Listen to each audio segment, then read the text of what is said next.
So, let me just separate out the expansion cards, and I will briefly touch on what they are, but I'm just going to be going through the basic game today. So, these are the expansions. There are 3 expansions. There's the Book of Steps Lost and Found, which is a set of spells that you can cast, which have various effects that you activate by removing cards from your discard pile. That's what these numbers here mean. It's how many cards you have to remove from your discard pile in order to activate the effect. So, as you discard cards throughout the game for various reasons, you're powering up these spells, which is nice because discarding cards in this game is generally bad. So, you get a little bit of payoff for the bad luck of having to discard a lot of cards. However, it also comes with these cards, which have little books on the reverse side, and on the front they have little grayed out versions of the 4 colors of door in the game. And as I will describe shortly, the goal of the game is to discover all 8 doors. There's 2 of each color and 4 colors. In the basic game, you can do this in any order. In this variant, you have to shuffle these cards up and lay them out at the beginning of the game, and in a single row, and you must discover the doors in that particular order. So along with the increased options of being able to cast these spells, which one of the spells lets you change the order of the doors that you have to discover them in, you are very hamstrung in having to discover the 8 doors in a particular order. That is Expansion 1. Expansion 2 adds a new sub-goal to the game, and it is the Dream Towers. And the Dream Towers are these new cards that go straight into the deck. And the goal of this game is the goal of this variant is that in addition to discovering the 8 doors, and discovering them in order if you're using alongside this other variant, you have to create an alignment of towers, which is basically 1 tower of each color in a row, organized so that the same symbol does not touch an adjacent tower. So this would be illegal.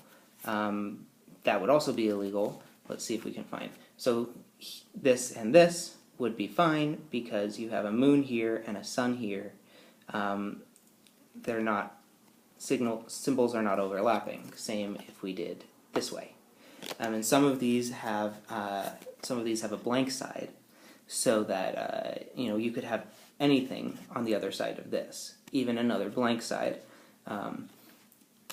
So you have to create this alignment of towers. There are various effects that cause the towers to crumble, meaning you have to discard them and hope to find a new one. There's only 3 towers of each color. I think there's 3. Yeah, it looks like there's 3 towers of each color. And in addition, so this obviously makes the game much more difficult, trying to assemble these towers before they crumble, get them in the right order. In addition, you can discard these towers for a special effect, which is basically draw this number of cards, discard any number of them that you want, and put the rest back on the top of the deck in any order.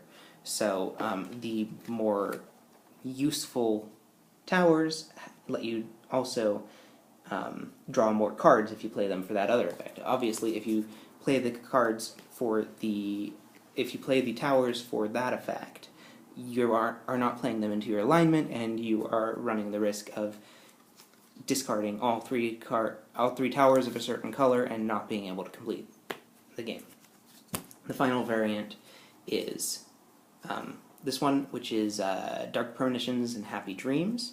It adds these dream cards to the deck. And these are just regular cards that go straight into the deck, and they offer you a multitude of choices of positive effects that you can activate, which, I won't go into in detail, but they're very, very powerful. There's only 4 of them that go into the entire deck, but they're very, very powerful, very useful, However, it also adds these Dark Premonition cards, which you draw 4 of them at the start of the game, and they have various conditions, and then once the condition is fulfilled, you have to perform this effect at the bottom of the card, which is generally really bad.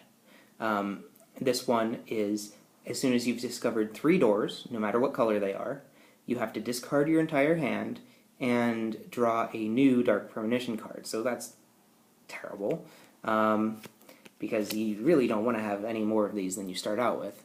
This one, if you've discovered both green doors, you take all of your nightmare cards, which I'll get to in a bit, those are bad, from the discard pile and put them back into the deck.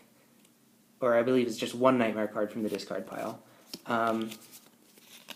This one, when you've discovered both red doors, you take all red cards out of the deck and put them into the discard pile, and so forth. Really, really, really bad effects. One of the positive effects of the dream cards is that you can discard one of these without having to perform its effect. But they also have other really powerful effects, so that's a choice that you have to make. Do you want to use this Happy Dream card to get rid of one of these bad Dark Premonitions that are coming up, or just deal with the Dark Premonition and use the Dream card to fulfill one of your other objectives? So, those are the expansions. Now I'm going to get all of these cards out of the way. We won't be dealing with them, and I'm going to discuss how to play the basic game of Onirim. But before we do that, I probably should have discussed the basic game first, but whatever. I'm doing this in one take. Before we do that, I'm going to stop the video here, and I'm going to upload the first part to YouTube. Then I will see you back, and we will discuss how to play the basic game of Onirim, and then I'm going to run through one game. Alright. See you soon.